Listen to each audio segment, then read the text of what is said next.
आयो कि सरस्वती पोखरेललाई गठबन्धनको उम्मेदवार सम्झेर आम नेपाली कांग्रेसका कार्यकर्ता र मतदाताहरू एक पटक प्र्याक्टिस गर्नुहोस्, उहाँको गोलाकार पुत्रको हँसिया हथौडामा भोट हाल्नुहोस्। म माओवादीका नेता साथीहरूसँग म आह्वान गर्न चाहन्छु एकीकृत समाजवादी माधव कुमारले नेपालले नेतृत्व गर्नुभएको एकीकृत माओवादी समाजवादी पार्टीका कार्यकर्ता र नेताहरूसँग तपाईहरू पनि इमानदारपूर्वक प्र्याक्टिस गर्नुहोस्, वाम शक्तिहरू प्र्याक्टिस गर्नुहोस् र सधैँभरि सूर्यमा भोट हालिरहेको, सधैँभरि अरू चिन्हमा यसो हँसिया हथौडामा भोट हालिरहेको आम कम्युनिस्टका कार्यकर्ता र नेताहरूसँग म अपिल गर्न चाहन्छु, तपाईहरू पनि प्र्याक्टिस गर्नुहोस्। 100% तपाईको मत नेपाली कांग्रेसको रूप चुनाव चिन्हमा भोट हाल्नुहोस्। यो इमानदारी राजनीतिमा मैले दोहोरेको मान्छे, म इमानदार मान्छे हो। तपाईहरूले भन्नुभयो धरती पुत्र थारो के युवा साथीहरू सम्बोधन गर्नु भएको छ, गीत गाएर भोट मागेर मेरो चर्चा गर्नु भएको छ। म पनि थारू हुँ, मलाई थारू भन्न म गौरवान्वित छु। म थारू हुँ, म गौरवको साथ भन्छु। तपाईको यो धरती पुत्र थारूको छोरा आज विजय कुमार गस्ता जो राष्ट्र राजनीतिमा मैले जे भूमिका गरेको छ, यो विद्वत वर्गमा इटरीको जनसमुदायमा मैले धेरै चर्चा गरिराख्नु पर्दैन। पत्रकार मित्रहरूको लाई पनि मैले धेरै कुरा भनिराख्नु पर्दैन। स्वयं तपाईँ विद्वान साथीहरू यो बौद्धिक इटरीको जनताको माझमा म भन्न चाहन्छु कि म पनि एउटा राष्ट्र राजनीतिमा जे भूमिका गरेको छु, म आज आह्वान गर्न चाहन्छु। म लामो अब बोल्न चाहदिनँ। मेरो 12:30 बजे दुर्बीमा कार्यक्रम छ। बडो गाह्रो भएको छ मलाई, यो हरेक टोलमा वार्डमा पुग्न पनि मलाई गाह्रो भएको छ। त्यसकारण म धेरै लामो कुरा गर्न चाहदिनँ। 1 2 3 4 म केही क्याटेगोरिकली म 2-3 वटा बुँदामा आफ्नो भनाइ म राख्न चाहन्छु।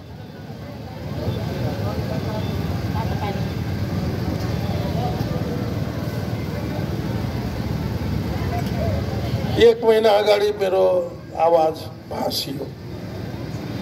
यो माइकमा बोल्ने अवसर पाएपछि 17 गतेदेखि थोरै जोगियो र त्यो जोगिएको आवाजबाट म तपाईहरूलाई केही कुरा भन्न गइरहेको छु। मेरो आवाज त तपाईहरूले सुन्नु भइरहेकै छ। अनि मैले केही धेरै लामो कुरा म भन्न चाहदिनँ। म पहिलो कुरा भन्न चाहन्छु तपाईहरूसँग। पहिलो कुरा भोट माग्न चाहन्छु गठबन्धनको लागि, विजय गस्तारको लागि रूप चुनाव चिन्हमा भोट माग्दैछु। म आज इटरीको यो जनसभामा मेरो रूप चुनाव चिन्हको लागि भोट माग्न आएको छु। सातौं पटक नेपाली कांग्रेसको उम्मेदवार भएर आएको छु। म आज फेरि म सौभाग्यशाली व्यक्ति हुँ। यो देशको नेताहरूमा हाम्रो सभापति शेरबहादुर देउवाजी, प्रधानमन्त्री अहिलेको प्रधानमन्त्रीलाई 6 पटक डडेलधुराको जनताले लगातार 2048 सालदेखि चुनावमा जिताउँदै आएको। 7औं पटक हाम्रो सभापति, हाम्रो नेता 7औं पटक फेरि नेपाली कांग्रेसको रूप चुनाव चिन्ह लिएर डडेलधुरामा लड्दै हुनुहुन्छ। मलाई पुरा विश्वास छ त्यहाँको जनताले 7औं पटक निर्विवाद रूपले 100% उहाँलाई निर्वाचित गरेर पठाउँछन्। मलाई पुरा विश्वास।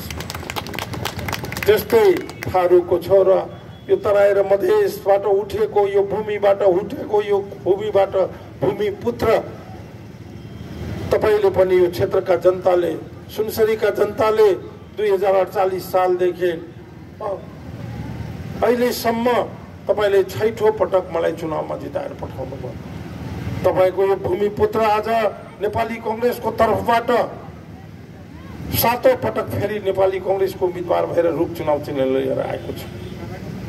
मलाई पूरा विश्वास छ जसरी तपाई 6 पटक म माथि विश्वास गर्नुभयो, जे कारणले यो क्षेत्रको जनताले विश्वास गर्नुभयो अब त झन् त्यो बलियो विश्वासको साथ तपाईँको विश्वास त अझ बलियो हुनुपर्ने होइन र त्यसकारण सातौं पटक तपाईँले यो ठाउँबाट मलाई पुनः अत्याधिक मतलब मलाई चुनावमा जिताएर पठाउनुहुन्छ मलाई पुरा विश्वास म भोट माग्न आएको छु किन आएको छु भोट माग्न यहाँ धेरै भ्रम धेरै अफवाहहरू फैलाएका छन् त्यतापट्टि म चर्चा गर्न चाहदिनँ मेरा पूर्ववक्ता साथीहरू नेताहरू सीताराम मेहताजीले पनि केही कुरा भनेर जानुभयो उहाँ पनि यो इटहरीको आधी भाग 2 नम्बर क्षेत्रबाट उहाँ चुनाव लड्दै हुनुहुन्छ इटहरीको 10 वटा वार्ड अहिले 2 नम्बर प्रदेश क्षेत्रमा पर्दछ उहाँले पनि यो चुनावी सभालाई सम्बोधन गरेर भोट मागेर जानुभयो म आज यो 10 वटा वार्डको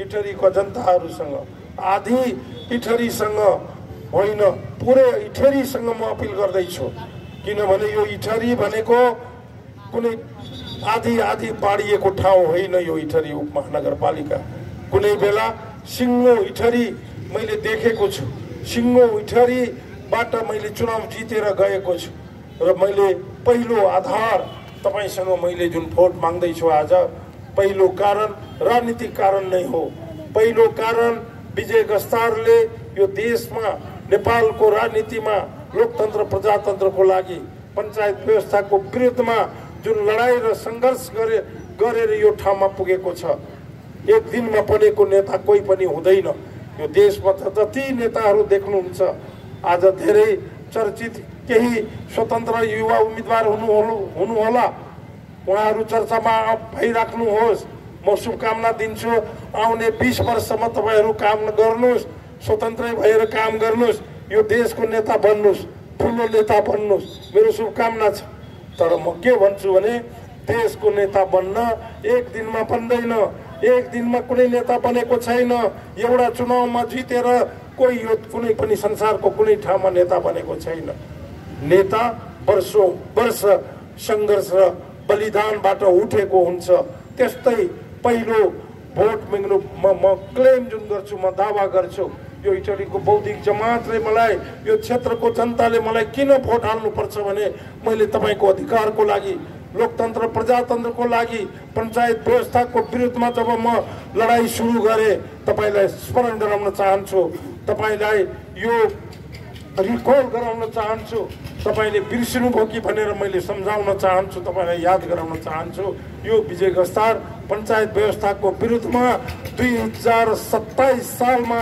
पहिलोपटि विराटनगरको जेलबाट मेरो राजनीति सुरु भएको छ त्यहाँबाट सुरु भएको राजनीति आज 52 वर्ष भइसक्यो मैले लोकतन्त्र प्रजातन्त्रको लागि देशको जनताको अधिकारको लागि जनताको मूल स्वतन्त्रताको लागि प्रजातन्त्रको लागि लडेको 52 वर्ष भइसक्यो त्यसकारण यो 52 वर्षको दौरान नेपालको राजनीतिमा मैले जे उतार चढाव देखेको छु म आज 70 वर्षको आसपासको नेतृत्व वर्ग आज सबै पार्टीको नेतृत्व गर्दै हुनुहुन्छ सबै पार्टीमा नेतृत्वमा हुनुहुन्छ यो पिढीका हाम्रा नेताहरू अहिले हाम्रो पिढीका नेताहरू देशको राजनीति नेतृत्व गरिराख्नु भएको छ त्यसकारण पहिलो कुरा मैले लोकतन्त्रको लागि लामो लडाई र सङ्घर्ष गरेको 7-8 वर्ष जेल जीवन यापन गरेको कठोर यातना भोगेको 7 वर्ष भारतको जीवन निर्वासन जीवन